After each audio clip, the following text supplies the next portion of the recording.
Some news stories just hit differently, don't they? Hmm. And those reports about the U.S. and South African presidents meeting at the White House, that was definitely one of them. Absolutely. It didn't feel like just a standard diplomatic meeting, did it? Not at all. There seemed to be, well, a real tension there. A clash of perspectives, maybe. I think that's fair to say. The viewpoints were quite sharply contrasted, and the issues themselves are just so significant for both countries. Okay, so let's get into it. We're doing a deep dive today into that White House meeting between President Ramaphosa of South Africa and President Trump. Right. And to really get to grips with it, we've pulled together quite a range of sources. We have. We've got SABC News, BBC News, TBS NewsHour, Al Jazeera, The Times, Daily Maverick. And even a social media post from Julius Malema offering his perspective. Exactly.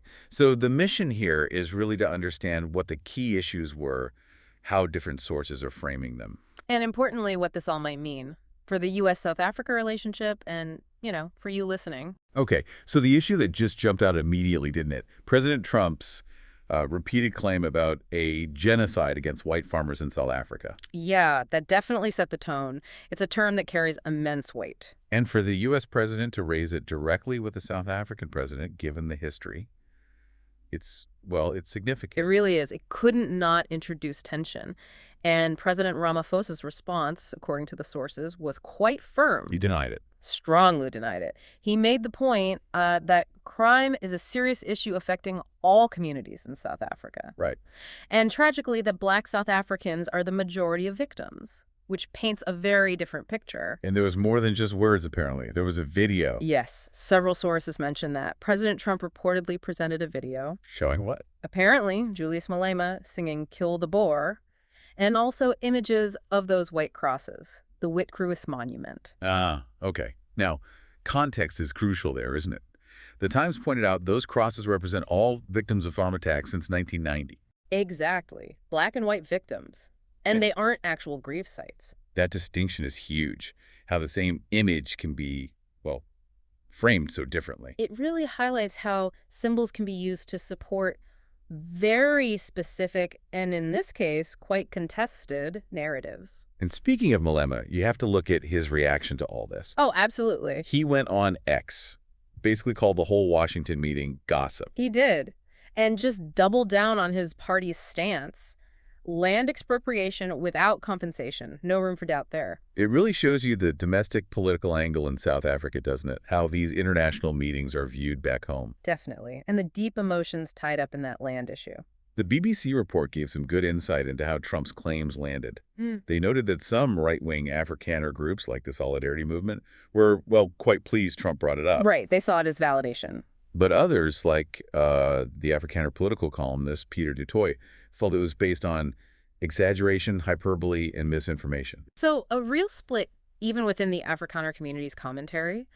We see Ernst Roets and Jaco Kleinhans associated with the right reacting positively. Yeah, welcoming the international attention. But then you have Du Toit saying, essentially, that misinformation fueled Trump's position. It makes you wonder about the information pipelines, doesn't it?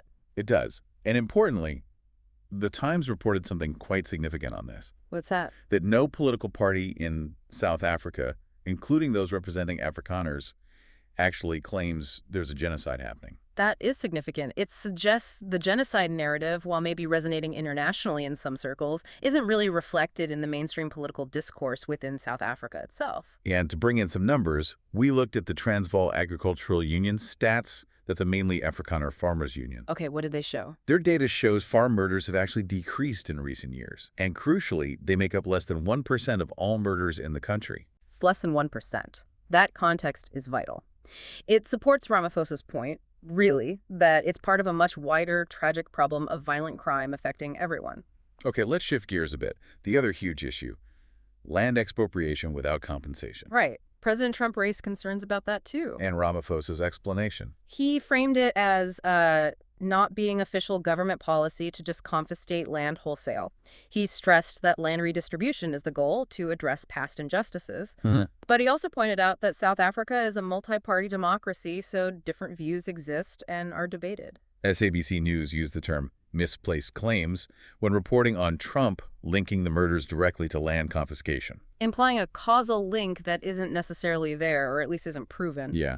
Al Jazeera gave some detail on the actual expropriation bill. Mm-hmm. It allows for expropriation without compensation in some specific cases, right? Yeah. For redistribution. That's the idea. And that's where the fear among some Afrikaner groups comes from, the fear their land could be targeted. And Malema, again, very clear on this, no compromise. Absolutely firm. It's a fundamental political principle for his party, tied into history and visions for the future. The Times did a fact check, too. They found no recorded farm confiscations without compensation since 1994. Right. So the actual implementation versus the policy debate. But they did acknowledge the reforms are aimed at tackling that big imbalance in land ownership that still exists from apartheid. That's the crucial nuance. No mass confiscations yet, but the legal framework and the intent to address inequality are there, creating uncertainty for some. So how did South Africa handle all this pushback? Ramaphosa kept talking about wanting to reset the relationship, right? Yes, that was his consistent message. And reports from the BBC and Daily Maverick noted how calm and measured he was. Even with the accusations and the video. Apparently so. His focus seemed to be on keeping the diplomatic channels open, not escalating things. And his delegation was interesting, not just politicians. No, it was quite diverse. He brought John Steenhuisen, the agriculture minister, who's white. Yeah, Johan Rupert, the businessman. And even the golfers, Ernie Els and Retief Goosen. It felt a bit like a charm offensive, as some reports called it, presenting a different face of South Africa. You could certainly read it that way, bringing prominent figures, including respected Afrikaners, to perhaps counter that white genocide narrative directly. Steenhuisen acknowledged a real safety problem, didn't he? He did, but he also pushed back on the idea that white farmers are fleeing en masse, trying to find that balance. And Johan Rupert made that point about the highest murder rates being in the Cape Town townships. Right. Affecting mostly Black and colored people, shifting the focus back to the wider societal crime issue. It seemed like a coordinated effort from the South African side. Even the trade unionist, Zingiswalosi. Yes. She stressed it's about crime, not race, and wanted to talk trade and investment, trying to find common ground. Steering the conversation towards potentially more constructive economic areas, perhaps hoping to highlight mutual interests. And the golfers. Yeah. Els and Goosen.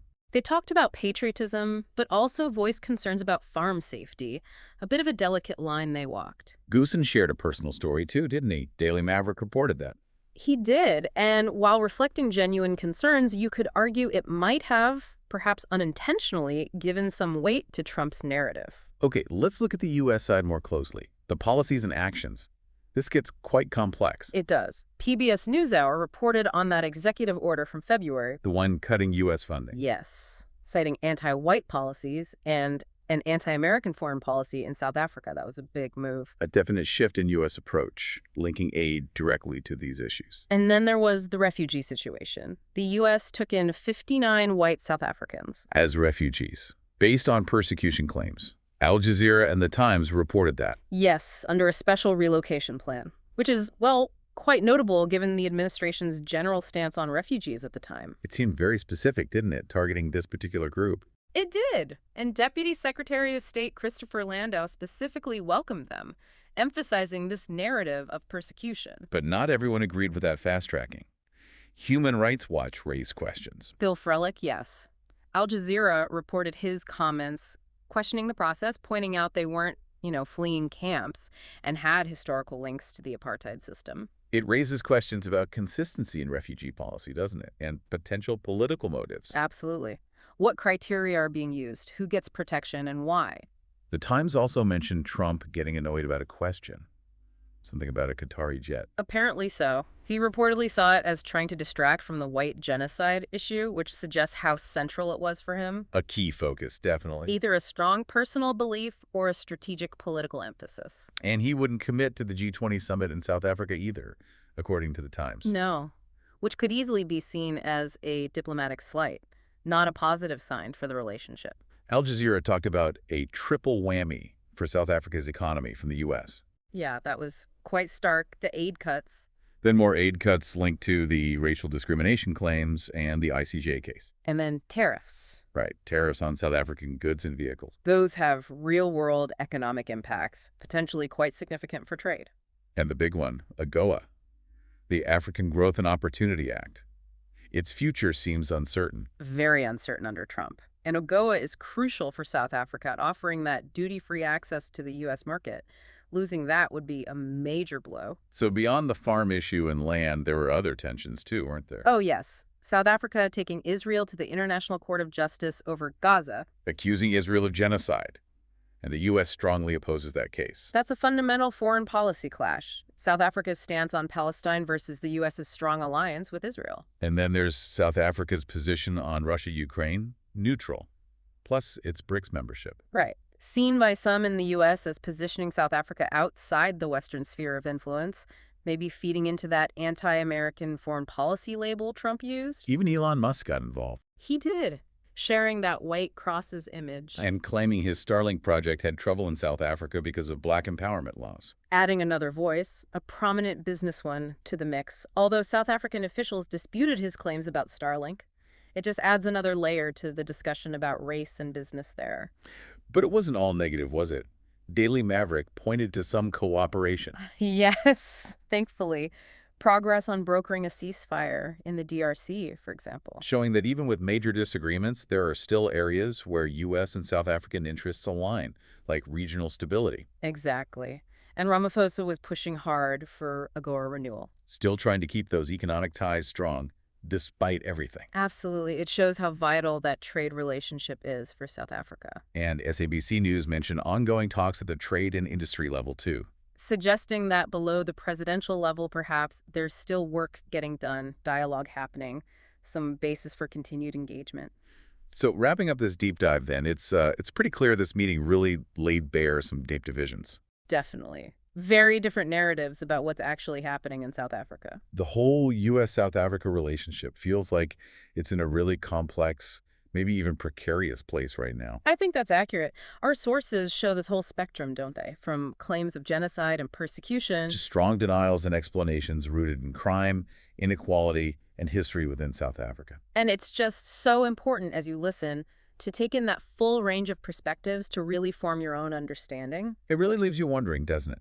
With these clashing viewpoints so deeply felt, what are the long-term consequences for the relationship? And how will other global events shape things going forward? It's certainly a situation worth keeping a close eye on. Definitely.